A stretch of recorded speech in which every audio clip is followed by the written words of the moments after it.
Welcome to episode 2 of Wrestling Date Night. I'm Mitch, and she is Rosie.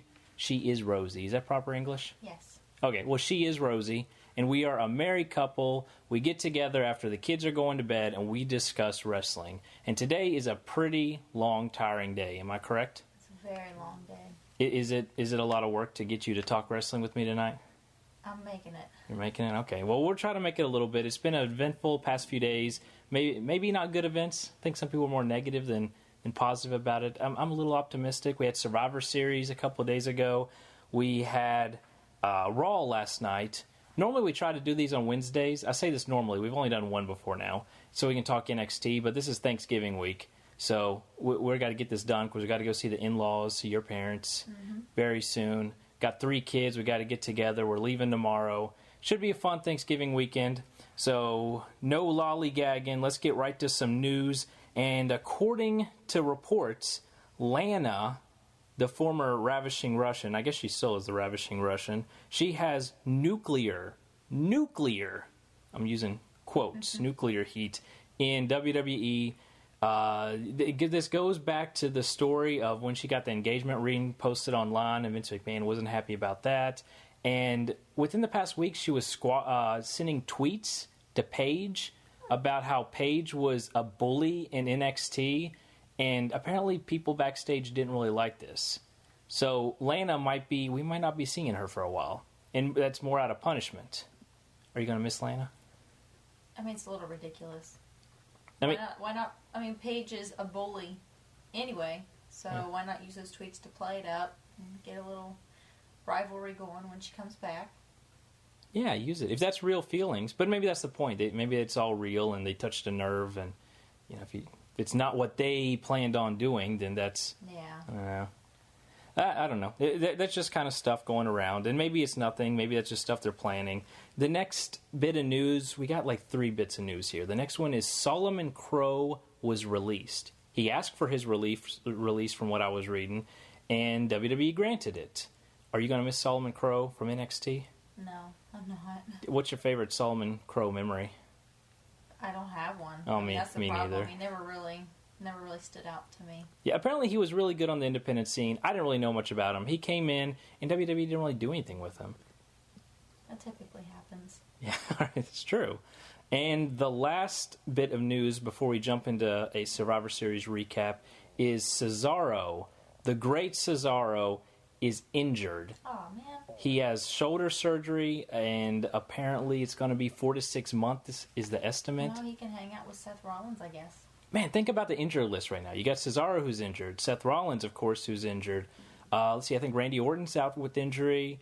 John Cena's just out. He's not injured, but he's going to be gone for a month or 2. Brock Lesnar's out because he only wrestles a few times a year, and apparently this isn't the time of year he's going to be there. Who else? Daniel Bryan is out. He's been out forever. He might not come back until you can convince WWE that he's clear to go. Yeah. I don't know. Get that injury list is growing pretty large. Maybe we'll see Sandow again.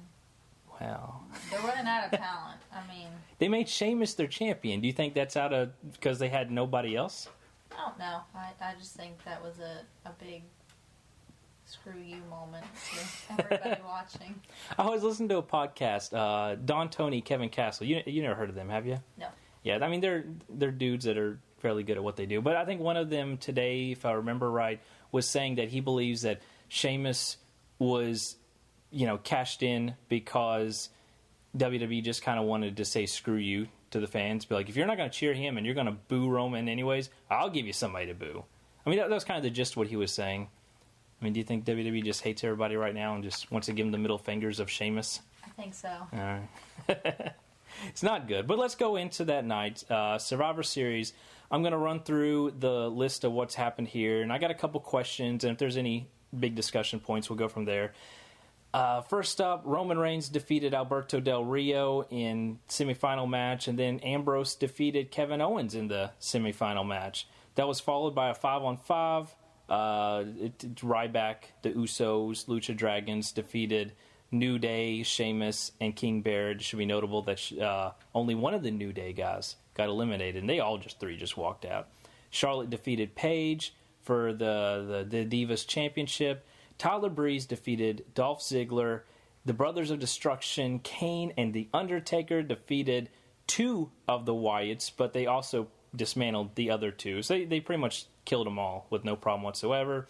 Roman Reigns defeated Ambrose to win the tournament and to be crowned the new WWE World Heavyweight Championship for about 5 or so minutes until Sheamus cashed in.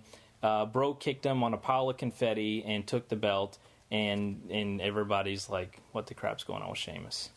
We did a little YouTube video, which I'll plug. We got a YouTube account. Just Google Wrestling Date Night. You'll find us there. We did a little reaction video after the show that night. So look that up, and you'll hear our immediate reactions. I think we were shocked. But we'll kind of revisit some of these questions now that's been all that's set in. And I will ask you, should WWE... was that the right call, having Sheamus cash in? Would you have done that in hindsight if you were Mrs. McMahon?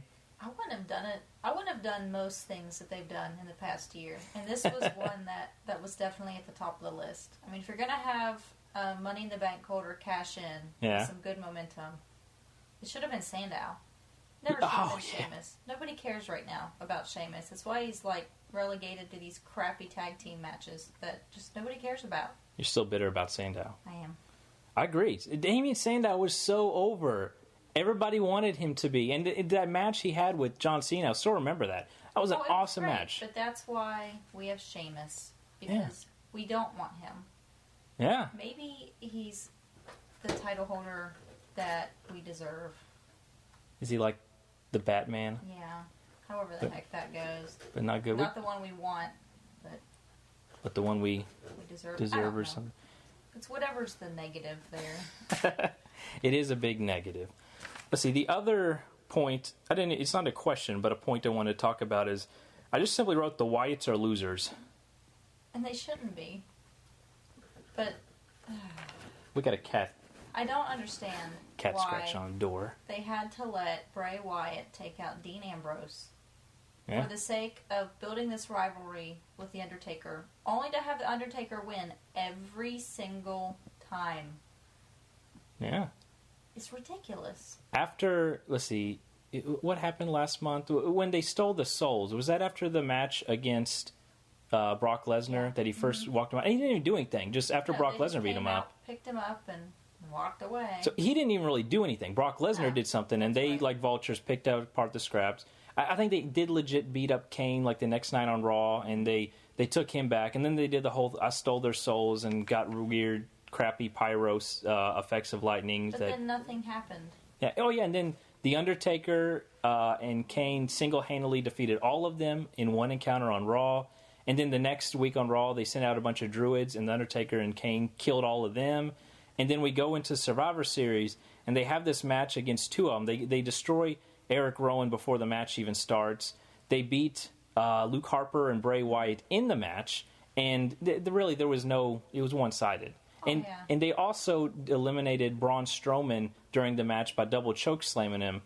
And there was no offense on the other side. There's no memorable point where like, well, the Wyatts at least got that. No, they suck. They're inferior, and that's that. I think that's the turning point for the Wyatts. I don't think they'll regain any sort of momentum at this point because I mean, who are they going to get it against?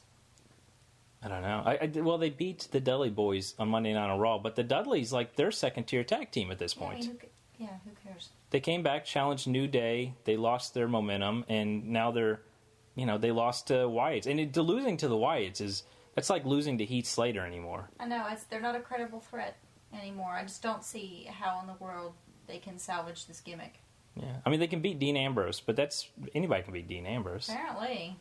Yeah. Oh, and I like Dean Ambrose. That's not a knock on him. Just he definitely got the short end of the booking stick out of the Shield family. Always does. And he's the easiest marketable guy. Everybody likes him. That's why he doesn't win. Yeah. Yeah, if WWE likes you, or if they know the fans like you, they're going to kick you in the gut. Destroy you. Like Del Rio. This crappy gimmick. Well, let's just talk about Del Rio, because that was one of the talking points I wanted to talk about Raw. Let's see, what did I write? Swagger confronted Mex America. You didn't see that clip, did you? I didn't. Okay, we saw half the Raw to get together. I was able to see the other half today, and you missed some of it, but you didn't miss much. Jack Swagger came out after, Del Rio and his new dude, Zeb Coulter. Mm-hmm. They talked about Mex America. They talked about how their borders are closed now and they're not accepting new people, which it doesn't make a lot of sense anyways. No. Mm-hmm. And then Jack Swagger came out. It's like, hey, I don't like you. And I don't even remember what he said otherwise. It's just he doesn't like him.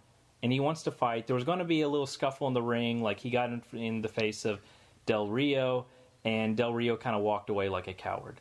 But other than Del Rio walking away like a coward, why is Del Rio the bad guy?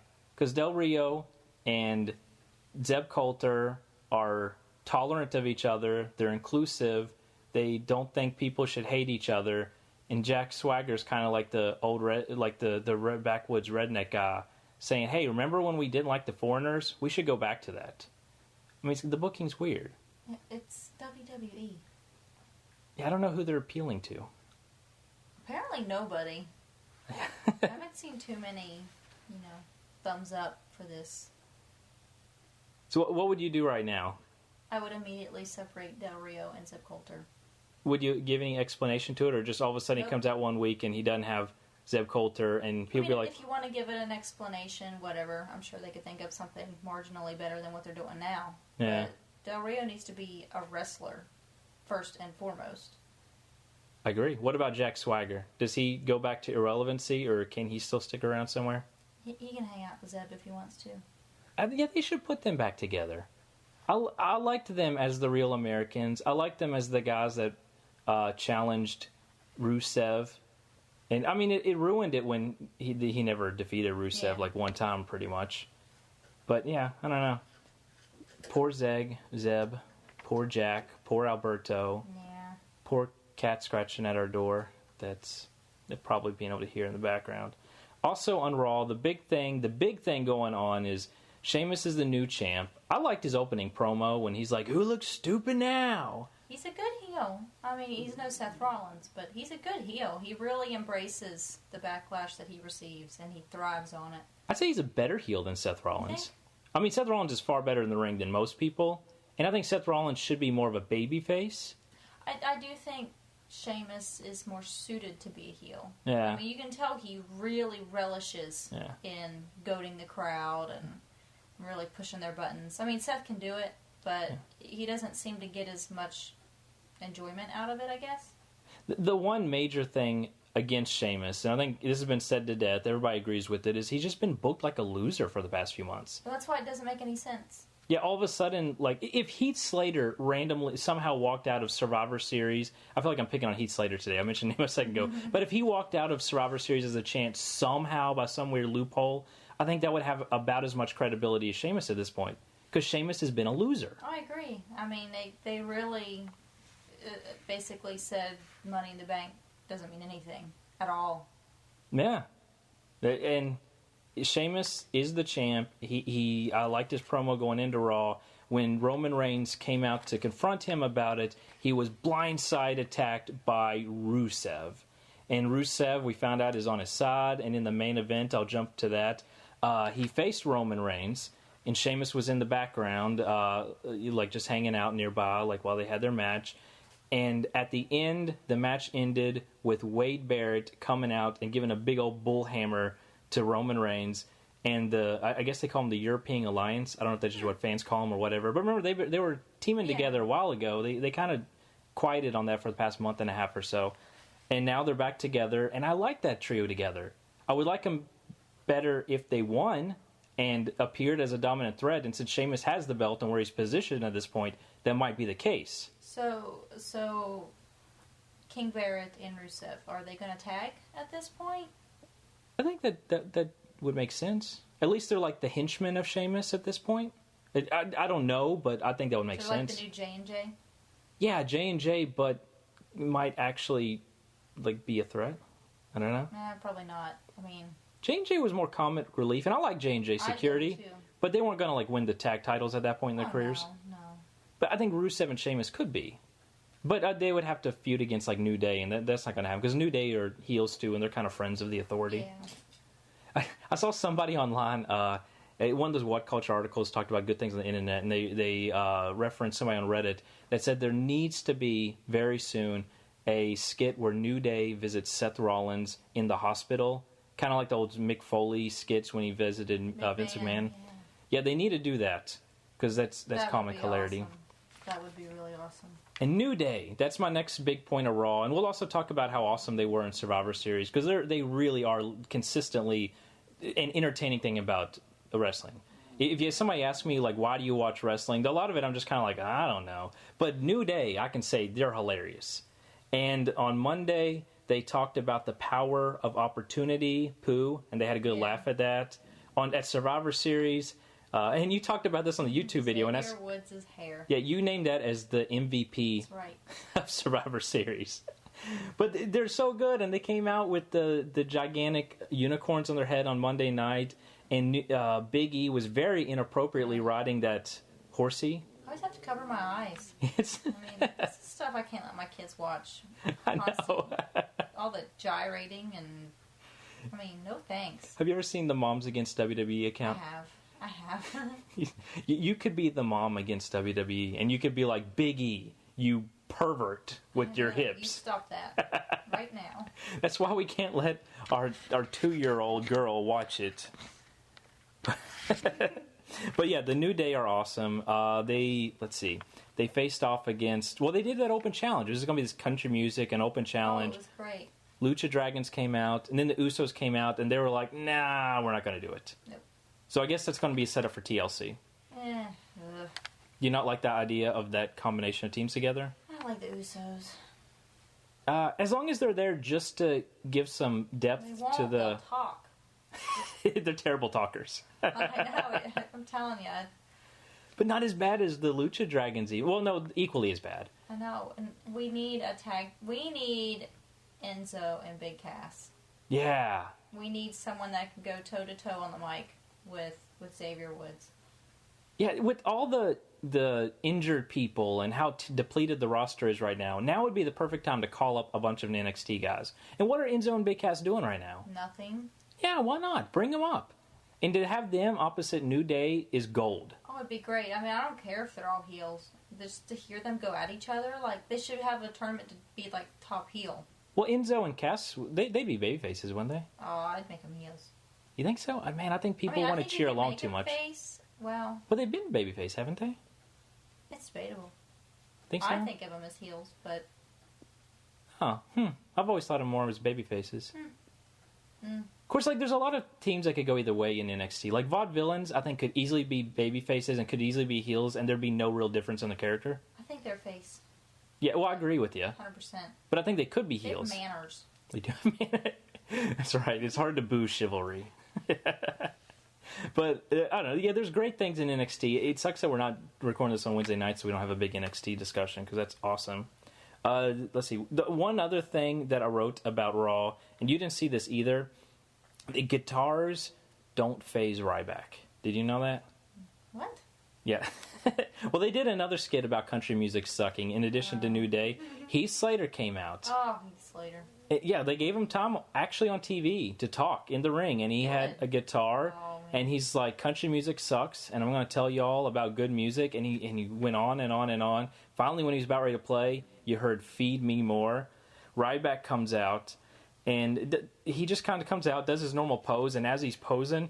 Heath Slater hits him with the guitar, busts it all over his back, and Ryback pauses for a second and then no-sells it. Destroys it, Heath Slater. He does the meat hook clothesline. He does the shell shock, and that's the end of the skit. Complete filler.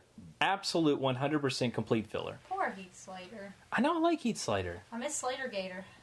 Oh yeah, Slater Gator was awesome. I liked Slater Gator way better than the Primetime Players. Although Primetime Players are okay in the ring, because hot tag to Titus O'Neil is fun. But see, I guess that's the only thing that's fun. Like, when you're watching Darren Young, it's like, when's he gonna tag? He is the opposite of personality. I know. He might be like Uso's bad on the microphone. Yeah. He really has no personality. But Titus O'Neil's amazing.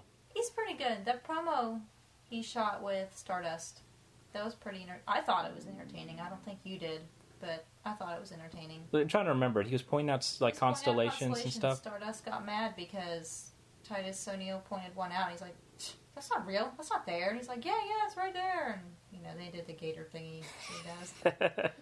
Slater Gator's awesome. I like Stardust. I wish he was, like, porn star mustache Cody Rhodes again. He needs to be Cody Rhodes. I know. He's never going to be... Rhodes Scholars back. Well, yeah, dude, there's so many badly used people right now. And, you know, if you want to be Stardust, but give him something. Yeah, He was feuding with, and I'm borrowing from another podcast, I think Raw Reaction, which is also on the DeMarco Wrestling Network. They were talking about how he's been coming to the ring with the Stardust sections for 2 months, maybe. Mm-hmm. And from where WWE slow burned that for so long, now Cesaro is injured, so whatever they were planning on doing, they can't do it now. Why didn't they just do whatever they were doing? Why did it need 2 months? Lazy. Is it? I just think it's really, really poor planning. I think they sit down and they plan these storylines out, and there's just they don't really have anything thought out that well, and they focus so much on like 2 or 3 storylines that they just drop the ball on all the other ones. Yeah, and like they've been holding off on the women's division. I don't really put in notes to talk too much about women's division, but We Want Sasha has been the chance for a while. Everybody wants Sasha Banks, and you know right now we're getting Charlotte versus Paige, which it's boring. I don't mind it, but it's not connecting. Exactly. I don't care, and this has been their storyline now for months, and I just don't care. Yeah. And I think they're saving Sasha Banks for WrestleMania, and as a business decision, I think that makes perfect sense. Save her for the biggest stage possible to win it, but... You're destroying your other characters. But who's to say Sasha's not going to get injured in 3 months? Yeah. If you got a good story, tell it now, and, maybe she can help out what else is there. If that's what fans want, put Sasha across from other people. We don't get what we want. We don't. WWE proves that time and again. They do. That's why their ratings are just skyrocketing. The story going around today was that the ratings are at like 18-year record lows or something like that. It's because the product is stale. They're not giving a lot of people a lot to be excited about. There's nothing to be excited about. Where's Bo Dallas? Where's Dean Ambrose? Where's Damien Sandow? I can't answer the Damien Sandow one. I can't I've seen Bo Dallas around recently, sort of. That Sandow has been doing a few house shows as the intellectual savior. Again. Oh man, is he going to be on our house show? Oh gosh, I hope so. Yeah, this Sunday he's coming to. We're in Huntington, West Virginia, and he's coming to Huntington, West Virginia, and we are going to it. We got do we have a babysitter? I hope so. Oh, I never asked my mom. Okay, well I'm going to ask Mom. Mom. Anyway. We can't take babies to there. We have taken babies. Oh, we have, haven't we? We did. Yeah, you put those headphones, those big super headphones. Yeah, he slept the whole time. How old was he when we took him? 3 months. We took a 3-month-old to WWE house show. And he slept. It was great. It was great. Very risky. I just want to point out there, if anybody's getting aghast, we got these super awesome headphones that are like noise canceling. So we did. And we sat clear in the back. Couldn't see a thing. That's like a 5,000 seat arena. You can see. Still clear in the back. We didn't have like anybody around us. I kind of like that. When I go to WWE shows, I don't want people around me. Yeah, I mean that's why I like if I had the chance to go to pay-per-view, it'd have to be a really good pay-per-view, and I'd have to like get good seats. Like I'm not going to go for last row seats at WrestleMania. Oh no. Because I can sit literally on my couch, eat what I want, and the only people bugging me are my kids. And that's okay, because we can just put them to bed. Yeah, and I can pause it here. If my kids really want to play with me, I can pause the network, pick it back up later. Just avoid social media so I don't spoil anything. Spend time with my kids. Don't get on Twitter. Because you will ruin other things, too. Ruin The Walking Dead. You had Walking Dead ruin you looking at... what were you looking at? Like hashtag Raw or something? No, it was whatever pay-per-view was on. I don't even remember at that Probably point. Hell in a Cell. That was... Yeah, I think that was it. And I was reading you all the funny tweets. And then somebody ruined Walking Dead for me. And you find out... Was it that when Glenn, quote, died? Quote, air quote? Or... If you haven't watched Walking Dead up till now, you're going to get spoiled. So you might want to mute it for a little bit if you haven't. But yes, that's when they were like, oh, Glenn's dead. But Even though we knew he's not dead. And he's not dead. Which we recently found out. Soon, just saying. Because Negan, he's coming. I don't know much. I only know about Walking Dead what you tell me. Okay, so. Google it. Googs. That's in the Breeze. Let's talk about how awesome Tyler Breeze is for a second. I really like Tyler Breeze. I used to really like Dolph Ziggler. when he was like Tyler Breeze. So now I like Tyler Breeze. And either Dolph Ziggler gave up on trying, or WWE gave up on and Ziggler. I don't know, somebody gave up. I feel like he's going to be taking the CM Punk path pretty soon. I think he's just biding his time until his contract is up.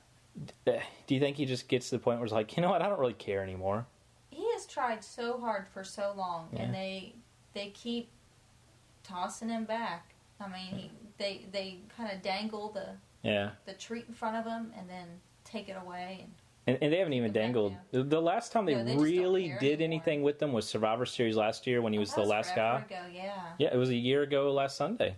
And he was the sole survivor. He had this awesome rally. Sting helped to win at the end, but it was great. And we're like, man, they're doing something with Dolph Ziggler again. And then they didn't. He went back to being irrelevant really quickly. Yeah, that's a shame. He's a good wrestler. I agree.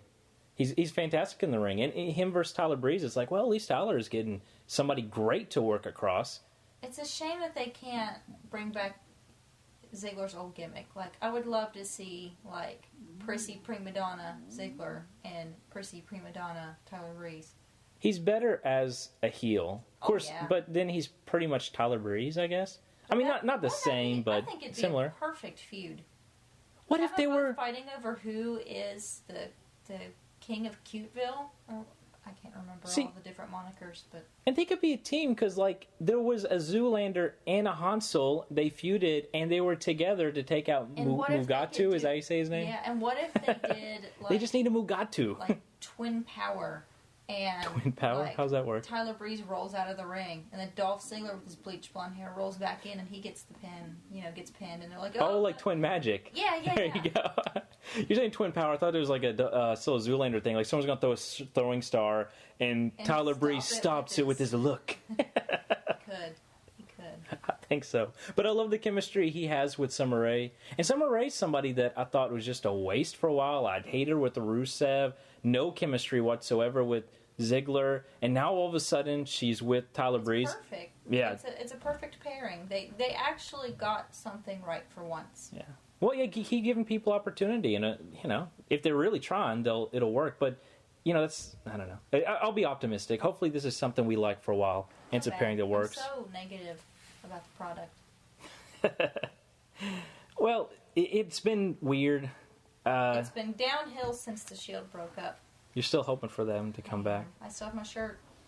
I still like your proposal. I think it was last week that eventually we're going to get a reunion soon, but it's just Seth Rollins is going to ride around in one of those Zeb Coulter, like a jazzy or something.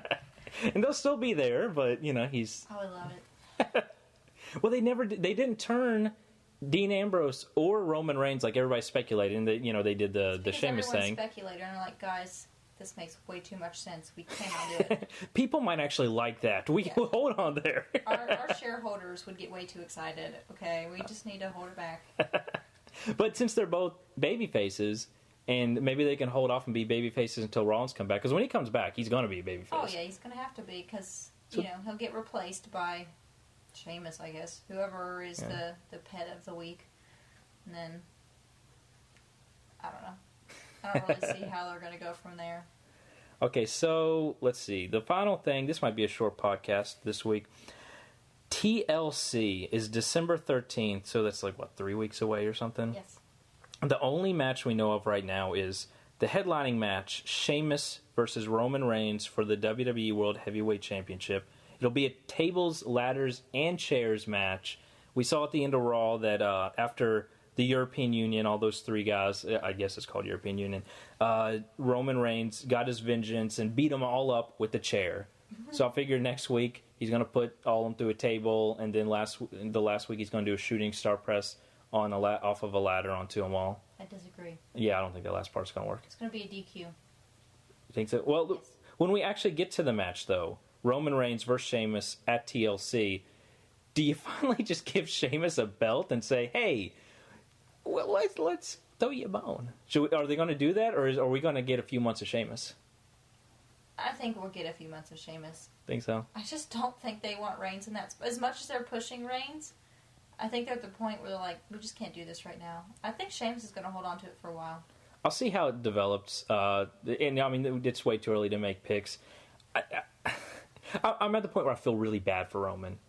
Like, I do too. I mean, the poor kid. I can say kid. He's like my age, but I mean, he's constantly getting the short end of the stick. Yeah. He was relatively underwhelming as the third member of the Shield. I mean, he had the Superman punch and the spear, but they didn't really flesh out a character for him.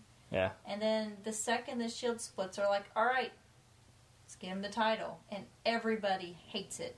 Yeah. And I mean, he's just gotten a horrible backlash since then. And they finally give him the title for 5 minutes and 15 seconds. Then it's like, let's have Sheamus, the guy that we haven't cared about whatsoever since he got the Money in the Bank contract, come out and just kick you, and that's it. And the guy that also was doing jiggy with it. I'm terrible bad jokes. I'm awkward racially. Yeah, I mean, they just. I mean, kudos to him for enduring, but they gotta help him out somewhat. I mean, come on. I'm really when Roman was crying afterwards. It made me really sad. Yeah, I bought that. Anyway. I think that's legit. Oh, I do too. I mean, that's him acting. Good job, because I'm like, man, I feel bad for this guy. They're screwing him so bad. I think that was legitimate. I think it was because Yeah. It's one of those moments where it's like, really? Yeah. I finally get it, and then you're like, nah. See, and Roman's at this place because WWE keeps bringing him back here. They want him to be the guy. And then they keep taking it away. If they want him to be the guy, and they've wanted him to be the guy for 2 years, why don't they just make him? If they're so intent on, like, screw you fans, then do the thing they wanted to do and make him the guy. It doesn't make any sense. There's got to be some ridiculous behind-the-scenes reason that Sheamus has the title. Well, he is Triple H's boy. Or at least that's been the rumor for a while, that like he's really good buddies with Triple H. They work out together and stuff. And well, I mean, if that's what it takes, maybe Roman Reigns just needs to alter his gym schedule a little bit. He's be like, hey Triple H, you got any steroids for me? We can allegedly, air quote. Yeah, no confirmation there. We don't have any scoops. Okay, Sheamus versus Roman Reigns. I'm hoping they do it with Roman, but we'll see how it fleshes out. Let's look at potential other matches. Del Rio, they're working towards a challenge for Swagger, right?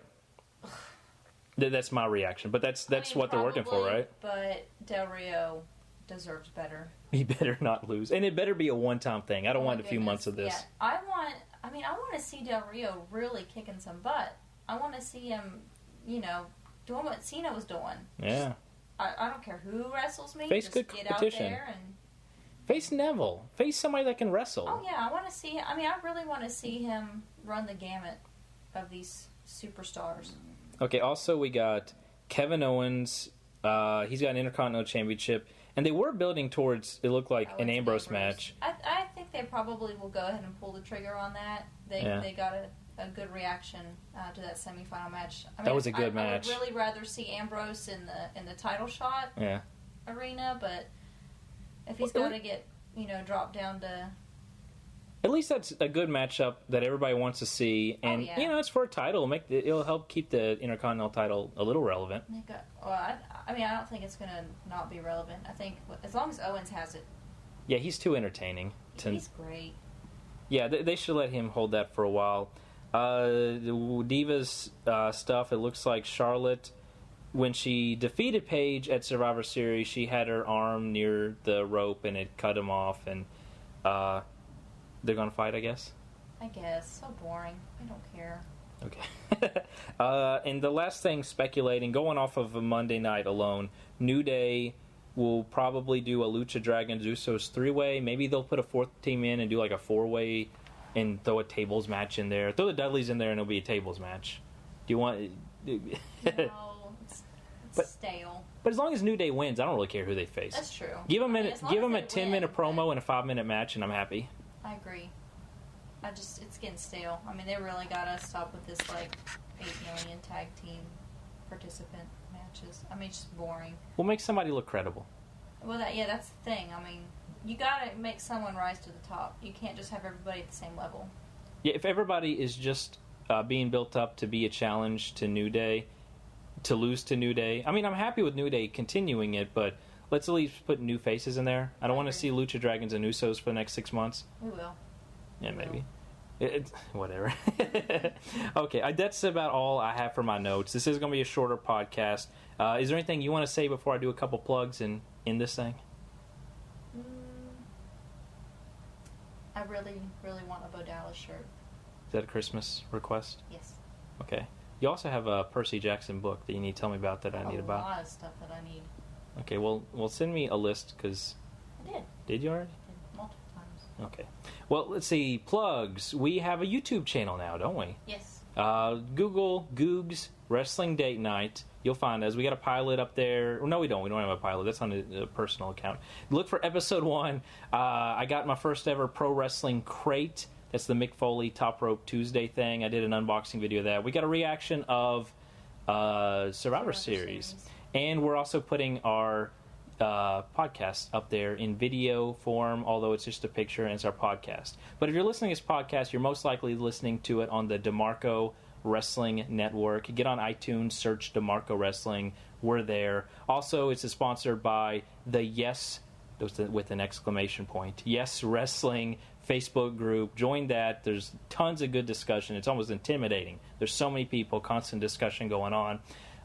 That's about everything. I'm on Twitter at Mitch Nicholson, and I think that's everything. Do we have a good tagline to end these things? We need to think of one.